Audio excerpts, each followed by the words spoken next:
शांति। आज मीठे मीठे शिव बाबा ब्रह्मानंद द्वारा कहते हैं, मीठे मीठे बच्चे।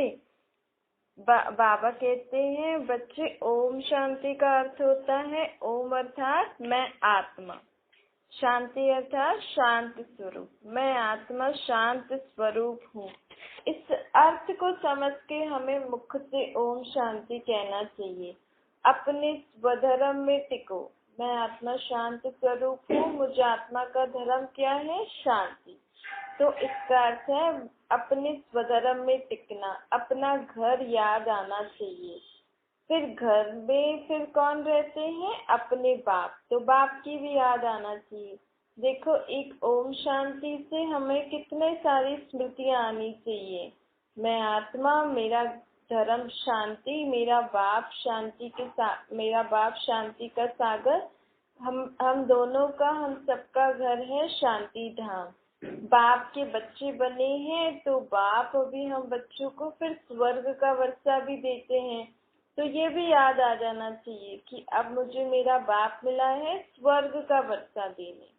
ओम शांति कहने से ही सारा ज्ञान बुद्धि में आ जाता है। बाबा कहते हैं, अब मैं आया हूँ तुम्हारे लिए पवित्र शांति की दुनिया स्थापन करने। मुख्य बात है ही पवित्रता की। पवित्र दुनिया और अपवित्र दुनिया। यही दुनिया पवित्र थी, यही दुनिया अपवित्र बनी है। पवित्र दुनिया में एक भी विकार नहीं होता है और अपवित्र दुनिया में कितने विकार होते हैं? 5। इस दुनिया को विकारी दुनिया कहा जाता है। सत्युगी दुनिया को निर्विकारी दुनिया कहा जाता है। अच्छा, फिर निर्विकारी आत्मा निर्विकारी दुनिया में थी, फिर विकारी आत्मा कैसे बनी? ये विकारी दुनिया कैसे बनी? इन 5 विकारों रूपी रावण से। रावण का राज्य हो गया है ना। जब सत्य त्रेता में परमात्मा का राज्य था तो वहाँ कोई विकार नहीं था। वहाँ विकार आने की हिम्मत भी नहीं कर सकते। फिर द्वापर युग से रावण का राज्य शुरू हुआ तो विकार ही विकार आ गए। अभी है दुनिया की रात। सत्य त्रेता है दुनिया की दिन। गाया भी जाता है ना, ब्रह्मा का दिन, ब्रह्मा की रात। तो अभी ब्रह्मा की रात का अंत का समय है।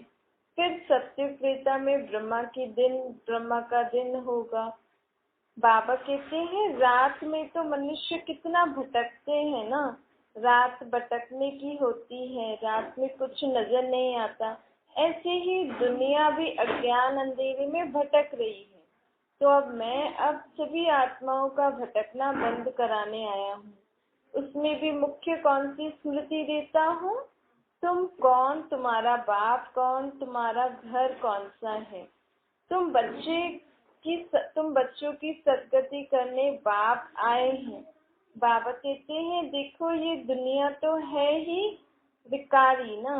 अच्छा, इस समय दुनिया में हाहाकार क्यों हो रहा है? क्योंकि यहाँ पर सभी पाप आत्माएं रहती हैं। विकारों के कारण ही तो असुर बन गई है ना। अभी बाप द्वारा समझते हो, हम तो बिल्कुल कौड़ी मिसल वर्थ नॉट अ पेनी थे। काम की जो चीज नहीं होती उसको क्या करते हैं? जला देते हैं ना। तो अभी तुम बच्चे भी समझते हो, ये दुनिया तो कोई काम की चीज नहीं है ना। तो अब बाबा इस दुनिया को परिवर्तन करने आए हैं। फिर हम नई दुनिया में जाएंगे। इस दुनिया की सब चीजें जलकर राख हो जाएंगी। सिर्फ कौन नहीं जलेगा? आत्माएं। आत्माओं को न कभी जला सकते न उनको डुबा सकते हैं। आत्मा को तो आग लगती नहीं है ना। देखो, सब चीजों का दुनिया में इंश्योर कराते हैं। आपने कभी आपकी आत्मा का इंश्योर कराया है? नहीं कराया ना। क्यों? क्योंकि आत्मा को कुछ नुकसान पहुंच ही नहीं सकता है। जिसको नुकसान पहुंच सकता है फिर इसके लिए उसको इंश्योर करा देते हैं। इंश्योर तो शरीर को कराते हैं। आत्मा तो जैसे है ही है, आत्मा कभी खत्म नहीं होती। बच्चों को बाबा ने समझाया, ये खेल है। आत्मा तो ऊपर में 5 तत्वों से भी ऊपर रहती है। 5 तत्वों से ही सारी दुनिया की सामग्री बनती है ना। आत्मा तो नहीं बनती, आत्मा को कोई बना सकता है? नहीं, आत्मा तो सदैव है ही। सिर्फ आत्मा पुण्य के बदले पाप आत्मा बन जाती है। 5 विकारों के कारण आत्मा गंदी मैली हो जाती है ना। अब बाबा आए हैं आत्मा को फिर से पापों से छुड़ाने, गुल गुल बाबा बनाने आए हैं। ये 5 विकार ही मनुष्य आत्मा के कैरेक्टर्स को बिगाड़ते हैं। कैरेक्टर किसको कहा जाता है ये भी मनुष्य को नहीं पता। गाया भी है ना कि पांडव राज्य कौरव राज्य। देखो, पांडव की थी परमात्मा से प्रीत बुद्धि, कौरवों की थी विपरीत बुद्धि। अब विकारों के कारण तुम्हारे कैरेक्टर्स बिगड़े हैं ना।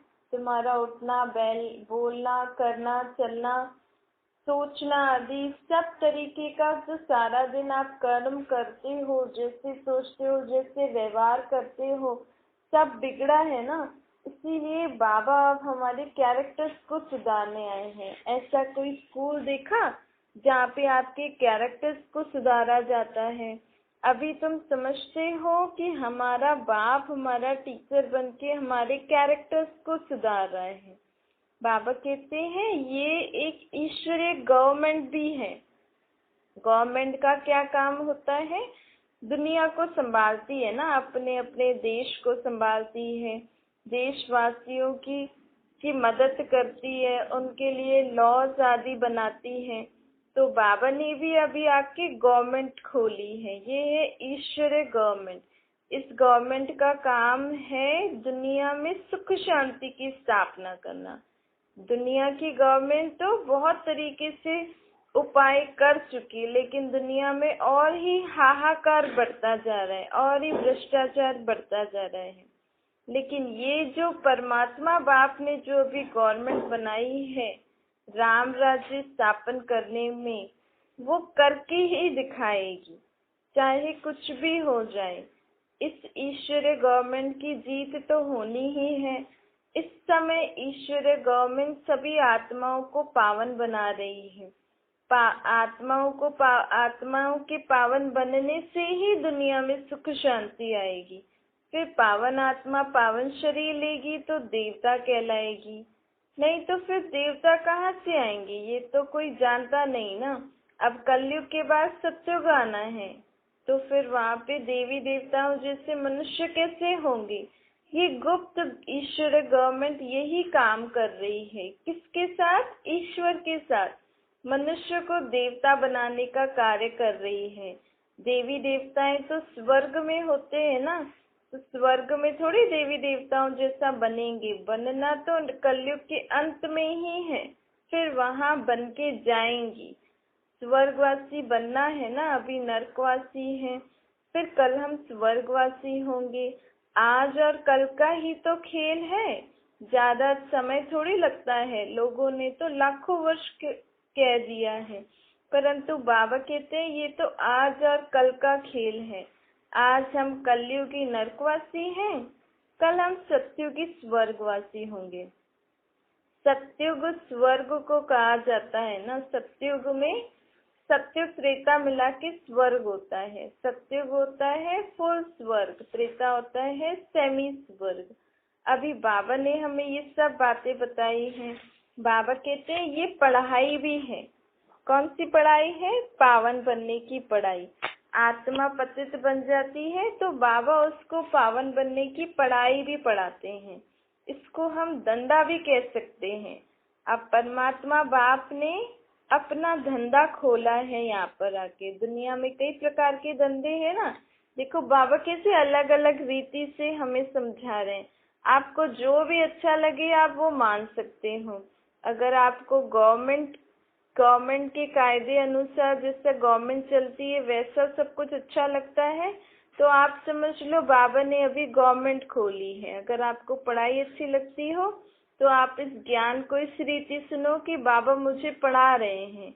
अगर आपको धंधा करना अच्छा लगता हो तो बाबा के इस धंधे को सीखो कि कैसे हम पतित आत्माओं को पावन बनाने का धंधा करें। पावन बनना ही है तभी तो नई दुनिया में जाएंगे ना।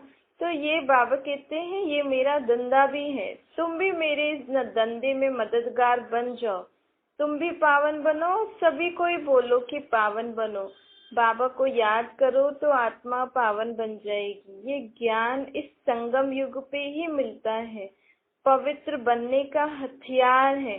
अब बाबा कहते हैं ये ज्ञान एक हथियार है। देवियों के हाथों में शस्त्र दे दिए ना, लेकिन उन शस्त्रों से कोई देवियां हिंसक काम नहीं करती हैं, वो शस्त्र शक्तियों के बराबर हैं।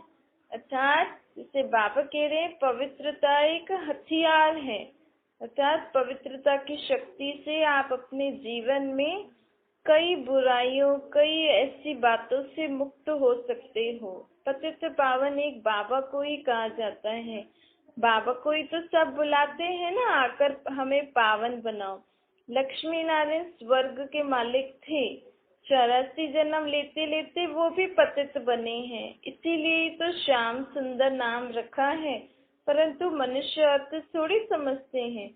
कृष्ण की आत्मा ही सुंदर थी, अब कृष्ण की आत्मा ही सांवरी बनी है। क्यों? क्योंकि पतित बनी है। दुनिया कोई दो थोड़ी होती है, दुनिया तो एक ही होती है ना। इसी दुनिया में जब सतयुग था तो कृष्ण की आत्मा गोरी थी, इसी दुनिया में जब कलयुग है तो कृष्ण की आत्मा काली बन गई। इसीलिए तो इसी दुनिया में ही कृष्ण को सांवरा और गोरे के रूप में लोग याद करते हैं। हमारा कृष्ण जो सुंदर था अब सांवरा हो गया है, वो भी पतित बन गए हैं, तो हम सब उसकी धर्म वाली आत्माएं भी पतित बन गई हैं। अब फिर से कृष्ण की आत्मा को बाबा गोरा बना रहे हैं, तो उसके धर्म की आत्माओं को भी, उसकी पूरी राजधानी को गोरा बना रहे हैं। नई पुरानी दुनिया जो हो गई है उसको नया बना रहे हैं।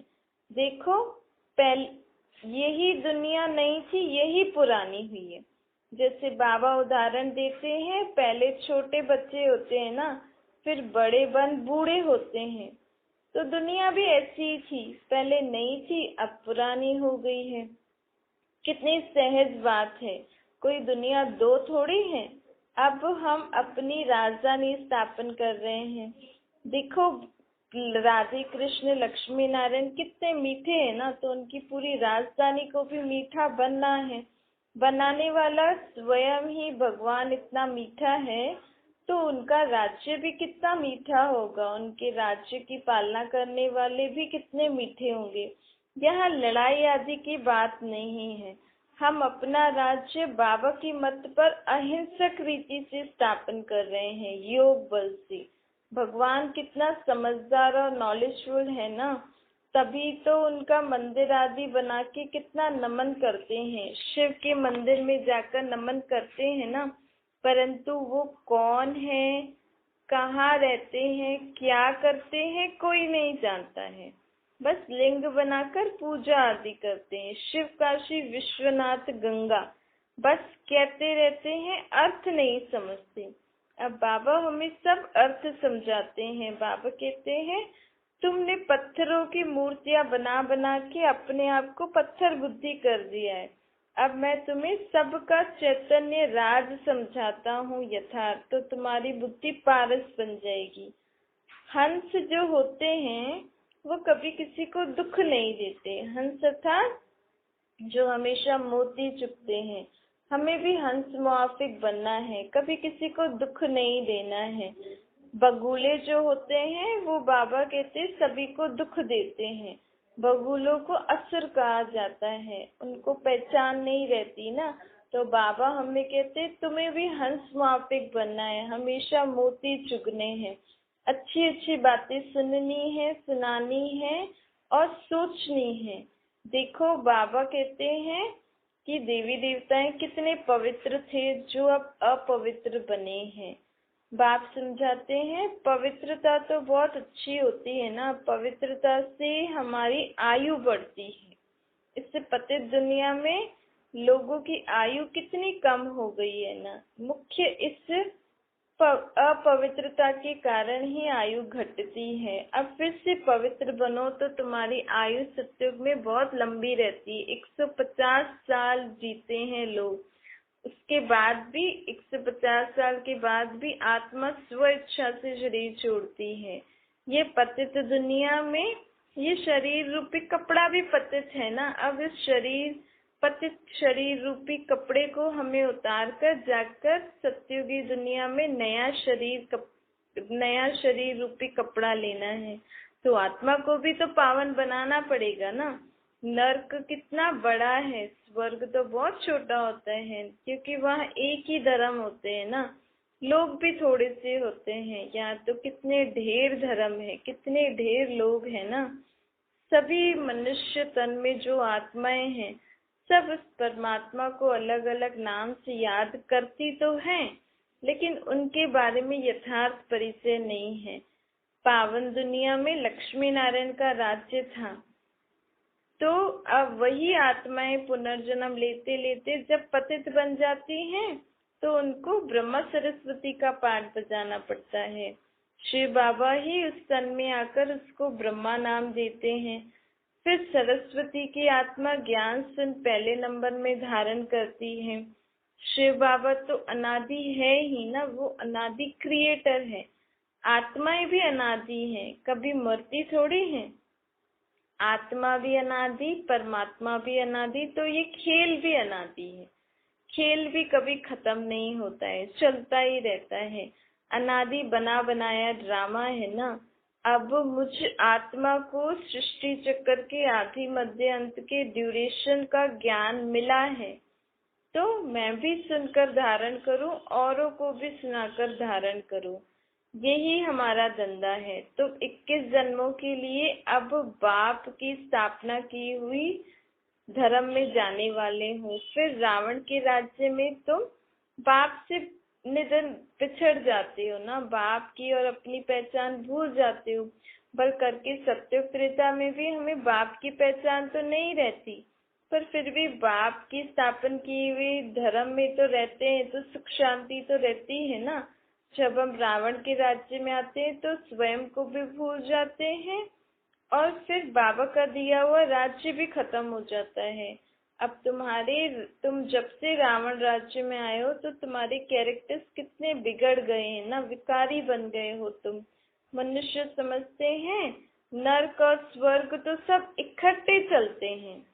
कई लोग कहते हैं ना, बड़े बड़े घरों में रहते हैं कि हम स्वर्ग में हैं, हम नर्क, ये लोग नर्क में हैं जो गरीब, तो वो लोग सोचते हैं कि स्वर्ग नर्क सब इकट्ठे चलते हैं। तो तुम पूछ सकते हो, तुम भी तो बीमार होते हो ना। ऐसे थोड़ी महलों में रहने वाले लोगों के घर में दुख नहीं होता है, उनके घर में भी दुख होता है। उनके घर में भी लोग बीमार आदि पड़ते हैं, शरीर छोड़ते हैं, तो दुख तो होता है ना। स्वर्ग में कोई दुख थोड़ी होता है।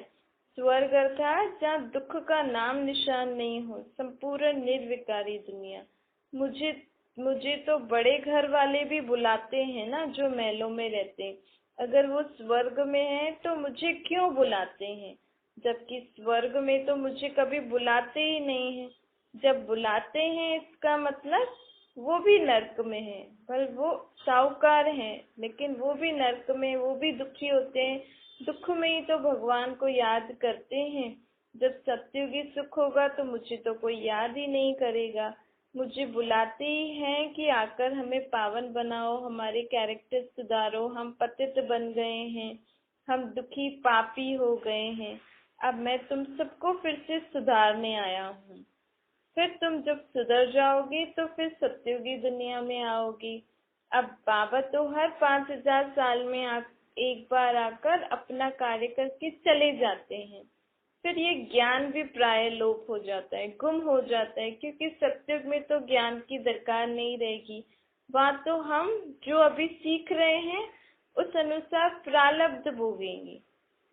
बाबा कहते हैं तुम्हारी चलन बहुत अच्छी होनी चाहिए, जबकि तुम बाप के बने हो तो तुम्हारी चलन बहुत अच्छी होनी चाहिए। किसी को बुरा भला कुछ मुख से भी नहीं बोलना है, सुनना भी नहीं है, देखना भी नहीं है, ना ही सोचना है।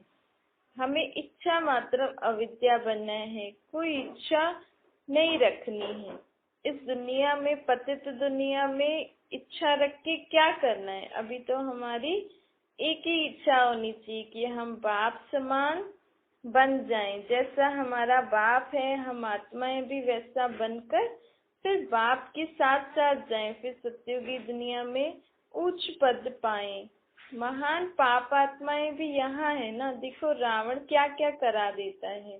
बाबा कहते ये दुनिया तो बहुत डर्टी है, इससे कभी दिल नहीं लगानी चाहिए, न ही इधर कोई इच्छा रखनी चाहिए। बस बाबा को याद करो, जितना हो सके साधारण रीति चलो। पवित्र बनने की बड़ी हिम्मत चाहिए। विश्व की बादशाही की प्राइज लेनी है ना, तो फिर पवित्र तो रहना पड़ेगा। देखो लक्ष्मी नारायण पवित्र है ना, तो हम जब उनकी दुनिया में जाने वाले हैं तो हमें अभी से ही पवित्र रहने के संस्कार बनने हैं। वहाँ घर गृहस्थी में रहते हुए भी सब पवित्र रहते हैं। इसीलिए ही हमें बाबा घड़ी घड़ी कहते हैं, बच्चे बाप को याद करो, पवित्र रहो, दैवी गुणों की धारणा करो। गांधी जी भी कहते थे ना, हे पतित पावन आओ। अब बाप कहते हैं, अब मैं फिर से आया हूँ तुम्हारे लिए पावन दुनिया बनाने। हिस्ट्री ज्योग्राफी तो रिपीट होती ही रहती है। अब सभी आत्माओं को वापस जाकर फिर सत्युगी दुनिया में आना है। सबको इकट्ठा ही जाना है, तो सभी को ही ऊपर से नीचे आना ही है अभी। फिर हम सभी आत्माएं इकट्ठी बाप के साथ घर जाएंगे। बाप के बगैर तो हमें कोई घर ले नहीं जा सकता है ना।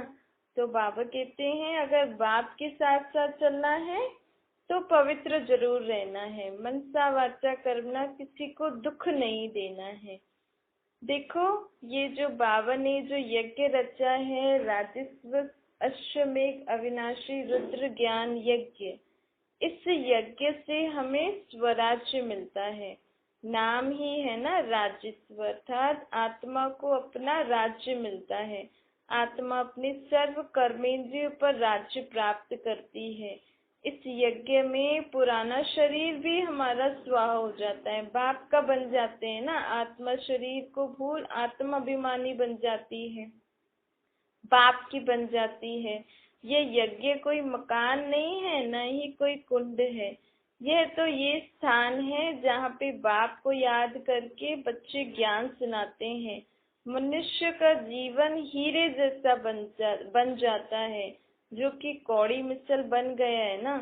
तो देखो इस यज्ञ से जो बाबा ने स्थापना की है, इस यज्ञ से मनुष्य हीरे जैसा बन जाते हैं, श्रेष्ठाचारी बन जाते हैं ना।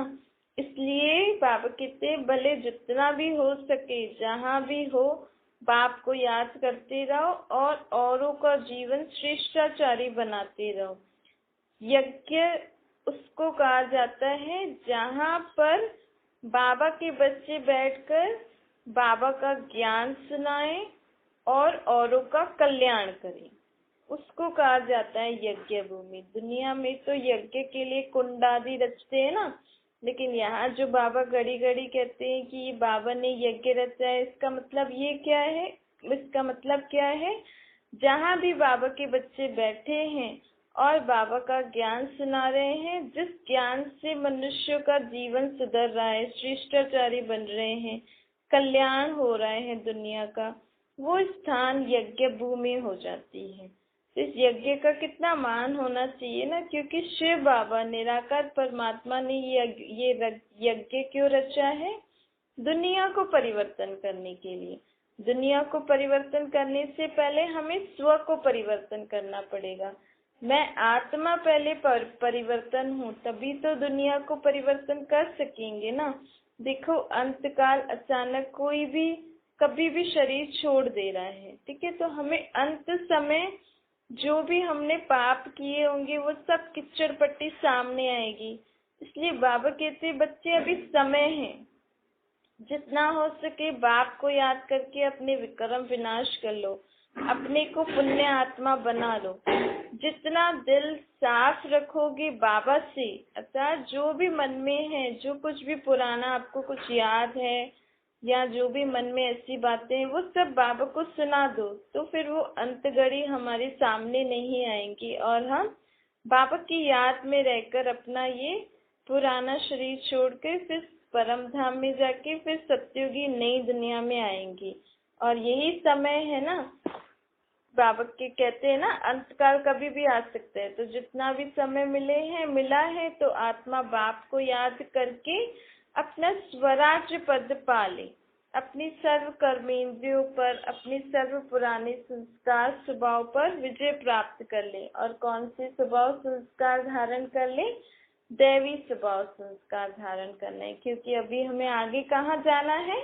देवी देवताओं की दुनिया में। जबकि हम देवी देवताओं के लिए क्या महिमा गाते हैं? आप सर्वगुण संपन्न हो, 16 कला संपूर्ण हो, संपूर्ण निर्विकारी, अहिंसक हो, पर मर्यादा पुरुषोत्तम हो। तो जब हम उनकी महिमा गाते हैं तो हम भी जब उनकी दुनिया में जाएंगे तो हमें भी वैसा बनना है। किसको? आत्मा को। कैसे? सिर्फ उठते बैठते खाते पीते बाप को याद करना है। अच्छा।